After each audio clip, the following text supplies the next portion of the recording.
3월 20일 KMA 뉴스 브리핑입니다. 최대집 대한의사협회장이 대규모 회원 설문조사를 바탕으로 투쟁 의지를 또 한 번 굳혔습니다. 최 회장은 앞서 진행한 대규모 회원 설문조사에 역사상 기록적인 2만 2천 명의 회원이 참여했다며 어제 회원에게 감사 문자를 전했습니다. 최 회장은 서신문에서 91%의 회원이 대정부 투쟁의 필요성에 대해서 공감했고 76%가 의료계 집단 행동에 참여하겠다는 것에 대해서 의료계 여론을 확인했다면서 곧 출범한 의쟁투를 중심으로 강도 높은 단계적인 투쟁을 하겠다고 약속했습니다. 특히 가장 중요한 것은 의료계의 대동단결이라고 강조했는데요. 수가 정상화나 의료분쟁 특례법 제정, 안전한 진료 환경 조성 등을 대정부 투쟁을 통해서 해결하겠다고 밝혔습니다. 대한개원내과의사회가 만관제 보이콧에 동의 의사를 밝혔습니다. 의협이 지난 2월 정부와 모든 대화와 협력을 중단하기로 선언하면서 만관제 시범사업의 중단 여부가 관심사로 떠올랐는데요. 지난 13일 시도의사회장단이 만관제 시범사업 중단을 의협에 권고한 것에 이어서 사업의 핵심인 내과의사회도 의협의 결정을 따르기로 결정했습니다. 올해 1월부터 1,800개 의원과 3만여 명의 환자가 시범사업에 참여 의사를 밝혔기 때문에 이는 보건복지부에 적지 않은 압박을 줄 것으로 보입니다. 내과의사회는 혼란이 예상되는 만큼 이번 불참 결정이 의료계에 대한 비난으로 이어지지 않도록 단계적으로 시범사업 중단 절차를 밟는 방안을 검토하고 있습니다.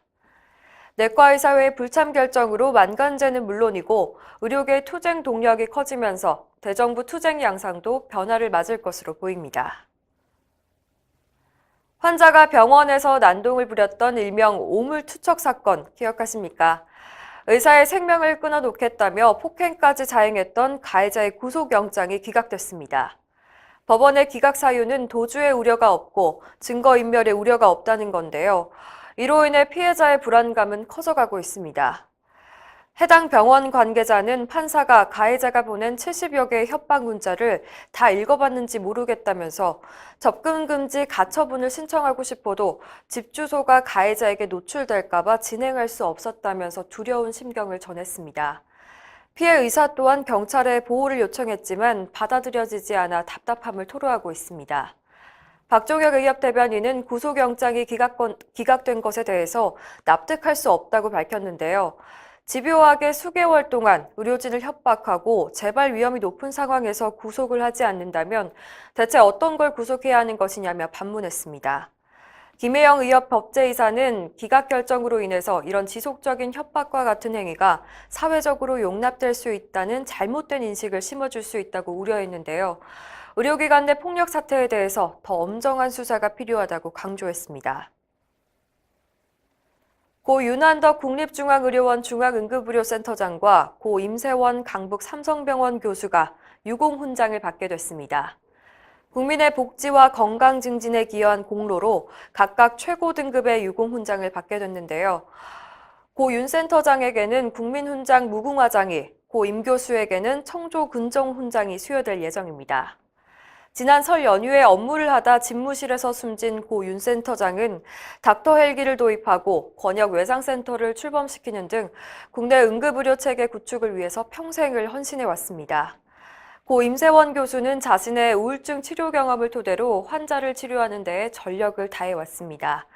진료 중이던 환자가 휘두른 흉기에 생을 마감했던 고 임 교수는 마지막까지 환자와 간호사의 안전을 확인한 것으로 알려져서 안타까움을 더욱 더했습니다.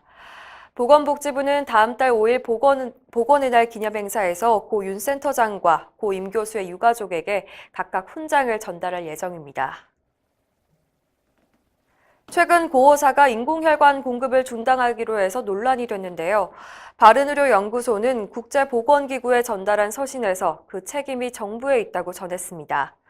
바른의료연구소는 어제 성명을 통해 이번 사태의 본질을 국제보건기구에 제대로 알려야 한다면서 WHO 사무총장에게 서한을 발송한 사실을 밝혔습니다. 서신은 사태의 모든 원인은 저수가를 강제하는 한국 정부의 횡포로 인한 것이라는 내용을 담고 있습니다. 2016년 당시 고호사가 공급하던 인공혈관의 우리나라 수가는 미국의 절반 수준이었고 중국과 비교했을 때는 3분의 1 수준이었음에도 정부는 그 가격에서 19%를 더 삭감하겠다고 통보했다는 겁니다. 이로 인해서 고호사가 저수가와 규제를 견디지 못해서 결국 철수를 결정한 것이라고 주장했습니다. 여기에 그치지 않고 사태가 발생한 이후 정부가 거짓으로 무마하려 했다는 의혹도 제기됐는데요. 최근 정부가 고호사와 대화를 시도했으나 거부당했다고 이야기했지만 실제로는 고호사가 정부로부터 어떠한 요청도 받은 적이 없다는 것이 탄로나서 웃음거리만 됐다고 밝혔습니다. 바른의료연구소는 서한을 통해서 정부의 횡포로 국민들의 건강과 의료계 종사자들의 생존권이 위협받고 있음을 적극적으로 알리려 한다는 의사를 밝혔습니다. 이상으로 뉴스브리핑을 마칩니다. 자세한 사항은 의협신문을 참고하시길 바랍니다.